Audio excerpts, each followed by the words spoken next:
55. 심근경색과 응급처치. 1. 심근경색이란 무엇인가? 사람들은 대부분 심장이 왼쪽에 있습니다. 그래서 사람들은 왼쪽 가슴이 아파야 심근경색이라고 생각합니다. 하지만 왼쪽 가슴이 안 아파도 심근경색일 수 있습니다.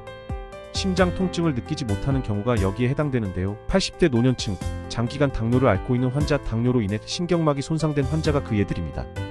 또한 가슴에 통증이 있는 상황인데 답답하니까 숨이 안 쉬어진다며 병원에 오는 환자가 있으며 통증이 오른쪽 어깨, 옆구리 등으로 이동해서 발생하는 경우도 있습니다. 이렇듯 심근경색은 방사통으로 왼쪽 가슴이 아닌 부위에서 통증이 발생할 수도 있기 때문에 통증의 부위보다는 통증의 유무가 더 중요합니다. 2. 심근경색 어떻게 대처하나? 흔히 겨울에 따뜻한 곳에 있다가 갑자기 추운 곳을 가거나 추운 곳에 있다가 따뜻한 곳을 가면 혈관에 무리가 간다고 알려져 있습니다. 이렇게 혈관에 무리가 감으로써 심근경색에도 영향을 주기 때문에 심근경색은 겨울에만 주의해도 된다고 말하는 사람들도 있습니다. 그러나 전문가들은 이 의견에 대하여 맹신하지 말라고 말합니다. 과거에는 추운 겨울에 심혈관 환자가 많았던 게 사실입니다. 그러나 지금은 심근경색이 사시사철 거의 차이가 없이 발생하는 게 현실입니다. 왜냐하면 우선 봄과 가을은 일교차가 크기에 혈관 확장과 수축이 심합니다. 여름은 탈수로 인한 혈관 수축이 자주 발생합니다. 따라서 혈관에 무리가 가는 현상이 매 계절마다 마련되어 있기에 심근경색에 대한 경계는 늦추면 안 되는 것입니다. 심폐소생술. 갑작스럽게 심장에 무리가 와서 쓰러진 사람이 있는 경우 어떻게 해야 할까요? 119에 신고를 하고 안내에 따라 바로 응급처치로 심폐소생술을 진행하면 됩니다. 이제 안내에 따라 올바른 심폐소생술을 익혀봅시다. 우선 가슴 압박을 해야 하는 위치를 클릭해주세요. 가슴의 중앙인 흉골의 아래쪽 절반에 해당되는 부위입니다. 3. 남성보다 무서운 여성 심근경색. 날씬한 사람은 심근경색에 걸릴 가능성이 낮지 않을까요? 뱃살이 나온 사람들이 심근경색의 위험성이 다른 사람에 비해 높은 것은 사실입니다. 그러나 한국인은 쌀을 주식으로 삼아 생활하기에 마른 당뇨, 마른 비만에 걸릴 가능성이 높습니다.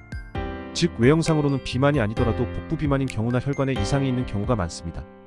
또한 건강을 관리하며 살았다 하더라도 40대를 넘어가면 초음파 검사를 해봤을 때 동맥경화를 일으킬 수 있는 요인들이 발견하기도 합니다. 심근경색은 혈관 질환입니다.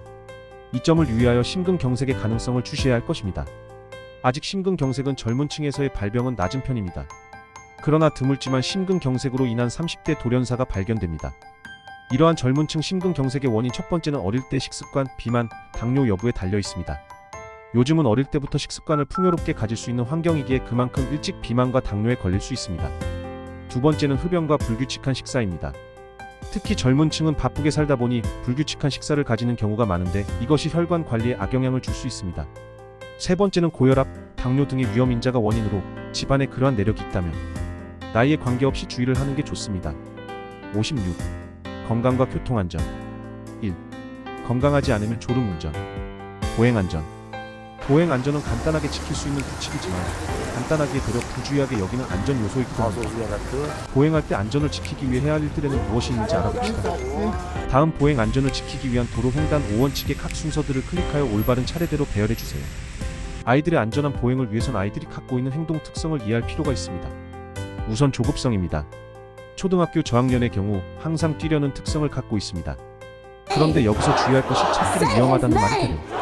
아이들에게는 조급성을 키우는 원인이 될 수 있다는 점입니다. 찾길이 위험하다는 생각에 짧은 시간에 길을 건너려고 급하게 뛰어가게 되기 때문입니다. 둘째로 모방성입니다. 어른들이 무단 횡단을 하면 초등학교 저학년의 경우 그 행동을 올바른 행동으로 생각하고 따라하다가 위기 대응 능력이 없어 교통사고를 당하기도 합니다. 마지막으로 자기중심적 단순성입니다. 초등학교 저학년의 경우 모든 것을 단순하고 자기중심적으로 판단하는 경향이 있습니다. 따라서 초록불이 들어오면 모든 차가 멈추어 줄 것으로 생각하며 차가 멈춰 있으면 계속해서 멈춰 있는 것으로 생각합니다. 특히 길 건너편에서 친구나 엄마가 부르면 차가 오는 것을 생각하지 않고 차도로 뛰어들며 당연히 차가 멈출 것으로 생각하기 때문에 주의해야 합니다. 2. 무조건 안전. D. 승하차 안전. 차를 탈 때와 내릴 때에도 지켜야 할 안전 규칙들이 있다는 점을 아시나요? 실제로 많은 사람들이 차량 안에서 상해를 입는데 특히 아이들이 그렇습니다. 이제 차량 승하차를 할 때 지켜야 할 것들을 확인하고 일상생활에서 지키도록 합시다. 이륜차를 포함하는 자동차는 갑자기 정지할 수 없는 구조입니다. 그래서 브레이크를 밟고 이동하는 거리들에 대한 정의들이 따로 있을 정도입니다. 우선 운전자가 브레이크를 밟아야지라고 생각한 때부터 브레이크를 밟기 직전까지 주행한 거리를 공주거리라고 합니다. 그리고 달리던 자동차가 정지하기 위해서 브레이크를 밟은 후 자동차가 완전히 정지할 때까지 주행한 거리를 제동거리라고 합니다. 이 공주거리와 제동거리를 합친 것을 정지거리라고 합니다. 당연히 야간이나 우천시 노면 상태, 타이어의 마모 상태 등에 의해 정지거리는 크게 변합니다. 따라서 차량 승하차를 할 때는 이러한 자동차의 특성을 이해하고 자동차가 멈춘 것을 확인한 후 행동하면 교통사고로부터 자신을 보호할 수 있을 것입니다. 3. 건강과 안전 모두를 망치는 음주운전.